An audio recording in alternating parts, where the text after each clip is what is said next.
കൂട്ടുകാരെ, നമ്മളിന്ന് പരിചയപ്പെടുത്താൻ വന്നത് നല്ലൊരു അടാറ് പപ്പിനെയാണ് കേട്ടോ.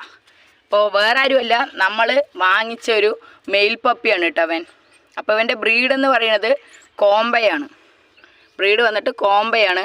നമ്മൾ എടുത്തത് ഇവനെ പൊള്ളാച്ചി എന്നാണ് കേട്ടോ. പൊള്ളാച്ചി എന്നാണ് നമ്മൾ എടുത്തത്. ഇവൻ വന്നിട്ട് 3 ദിവസം ആയെങ്കിലും ഇപ്പോഴാണ് നമ്മുടെ അടുത്തൊന്ന് ഇണങ്ങിയത് കേട്ടോ. പാളി കാണിക്കണതൊന്നും നോക്കണ്ട, തനി കുരുത്തക്കേടാണ് കേട്ടോ. 2 ദിവസമായിട്ട് നമ്മളെ തന്നെ കടിക്കാൻ വന്ന ആളാണ് കേട്ടോ. അപ്പോൾ 45 ദിവസമാണ് പ്രായമായത്, ഇന്നേക്ക് 44.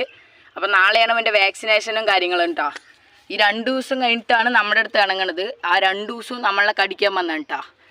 അപ്പോൾ വെയിലുള്ളതുകൊണ്ട് നിങ്ങൾക്ക് എത്രത്തോളം ക്ലിയർ ആവുന്നുണ്ട് എന്നറിയില്ല. അപ്പോൾ അതെ, ഇപ്പോൾ ക്ലിയർ ആവുണ്ടാവും. നല്ല കരി മൂഞ്ചിയും നല്ല കറുത്ത നഖങ്ങളാണ് കേട്ടോ അവൻ്റെ. നമ്മുടെ ടോട്ടൽ ഇവന് 20 നഖമുണ്ട്. 20 നഖവും നല്ല കറുത്ത നഖമാണ്. ആൾ നല്ലൊരു പാറ്റേണുള്ള നല്ല ഗുഡ് ക്വാളിറ്റി ഒരു മെയിലാണ് കേട്ടോ.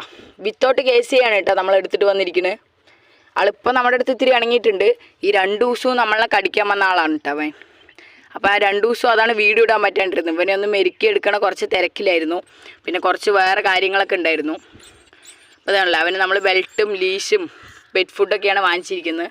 ഡ്രൂൾസിൻ്റെ ആണ് കേട്ടോ നമ്മൾ പെറ്റ് ഫുഡ് വാങ്ങിച്ചിരിക്കുന്നത്. അപ്പോൾ ഇതുപോലത്തെ കോമ്പൈനായി നിങ്ങൾക്കും വേണമെന്നുണ്ടെങ്കിൽ നമ്മളെ കോൺടാക്റ്റ് ചെയ്യുക. ഇപ്പോൾ ഇവൻ സെയിലിനുള്ളതൊന്നുമല്ല, നമ്മുടെ വീട്ടിൻ്റെ കാവലിന് വേണ്ടി നമ്മൾ എടുത്തിട്ട് വന്ന നല്ലൊരു മെയിൽ പപ്പിയാണ്. അപ്പോൾ അവൻ്റെ ഡേ ബൈ ഡേ ട്രെയിനിങ് മറ്റു ഡീറ്റെയിൽസൊക്കെ വരുന്നതായിരിക്കും. നമുക്ക് ഇനി എല്ലാ ദിവസവും വീഡിയോ ഇടാൻ പറ്റില്ല, കാരണം സ്കൂളും അതേപോലെ പപ്പീനെ നോക്കണം, കോഴികളെ നോക്കണം. അതുകൊണ്ടാണ്. അപ്പോൾ നാളെ എന്തായാലും നമുക്കൊരു ട്രാൻസ്പോർട്ടേഷനും അതേപോലെ അവൻ്റെ വാക്സിനേഷനൊക്കെ ഉണ്ട്. അപ്പോൾ നമുക്ക് നാളെ കാണാം കേട്ടോ.